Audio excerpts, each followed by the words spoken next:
The beginning of the second movie picks up soon after the end of the first one, with Tyler Rake just surviving his fall and injuries from the previous movie.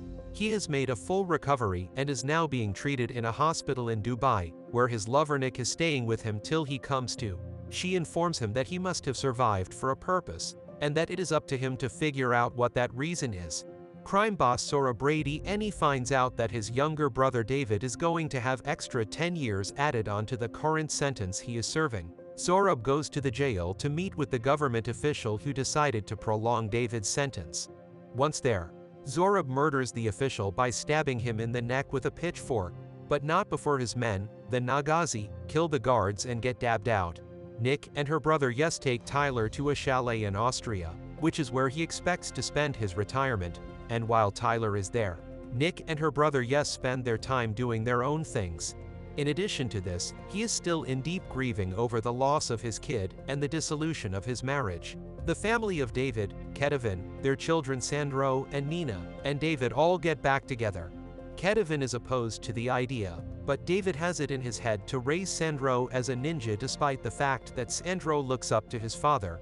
A mysterious and serious guy by the name of Alcott pays a visit to Tyler, and he is successful in persuading him to listen to a job offer. Alcott tells him about the Nagazi and how Zorab and David fled with their family from the Georgian Civil War, but on the way, they suffered maltreatment at the hands of their father, which led Zurich to become overprotective of his brother. After being given the job to rescue Kedavin and her children from the jail where David is holding them captive, Tyler first enlists the help of Nick and Yes before putting himself in fighting form for the operation. The group sneaks inside Kedavin's cell once they have all arrived at the jail.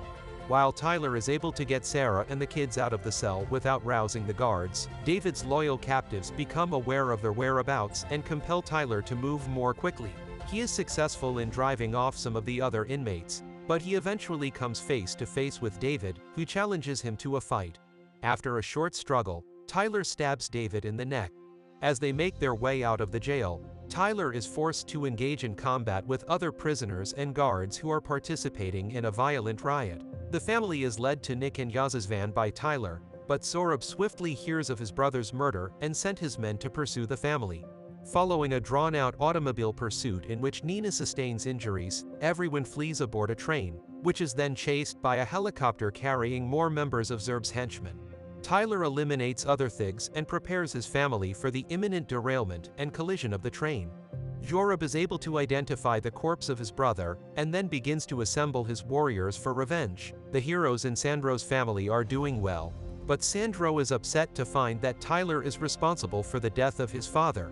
They get on the aircraft, and that's when Nick learns that Kedavin is really Tyler's ex-sister-in-law. They take a minute to think over Tyler's marriage to her sister, as Sandro makes a covert phone call to Zorab to let him know where they are. The group transports the family to the secure location that they have established in Vienna. There, Tyler discusses his personal past with Nick, and later, after confronting Sandro about murdering David, he discusses it with Sandro as well. After a little period of time, Zorab's chopper begins to move in the direction of the safe home. Kedavin realizes that Sandro was the one who brought them there, so he orders everyone to flee and cover as the bad guys begin firing. While Yes goes after Sandro, Tyler is able to rescue Nina and Kedavin to safety and escape the building. However, Sandro escapes with Syrup. Yes was able to take down a few more of Zorab's soldiers with the help of Tyler and Nick, but Zorab was able to murder Yes before they could get away. Yes passes away from his wounds shortly after boarding their escape helicopter, and Nick sobs for her brother throughout the ordeal. After bringing everyone back to Tyler's cabin, his estranged wife Mia, along with her sister and niece, makes an appearance there. Mia has a private conversation with Tyler about why he wasn't present during the last hours of their kid's life, and Tyler explains that he felt powerless and was unable to see his baby pass away. Zorab makes Dutch with Tyler, and Tyler provides him with his location so that they may put a stop to everything. Tyler decides to go without Nick in spite of his objections so that she may be with her family. To prevent Zorab from escaping, Tyler burns up his bands and aircraft. Escape after murdering every single one of his thugs, he gets to Zorab in the chapel, only to discover out that he has a bomb strapped to Sandro's body, and it will explode if Sandro is dead. Nick arrives to provide assistance and, despite being injured, is able to assist Sandro in removing the device and defusing it. A violent and nasty confrontation breaks out between Tyler and Zurich.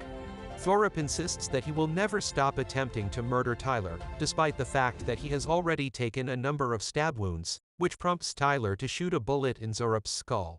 Nick loses consciousness as a result of her injuries before the police can locate her and Tyler. The cops have possession of Tyler and Nick while they are being treated at the hospital. Mia pays a visit to her boyfriend, Tyler, who is incarcerated, and tells him that Katavan, their children, and their possessions have been taken into protective care by the United States government. Tyler gives her instructions to locate $1 million in cash at his cabin so that he may deliver it to them. All cut later, bails Tyler out of jail for a new job, but Tyler claims he won't do it without Nick there, and the scene cuts to black. After that, Alcott reveals to Tyler that he was also the one who rescued Nick, and he offers both of them a job with the same organization that he is employed by.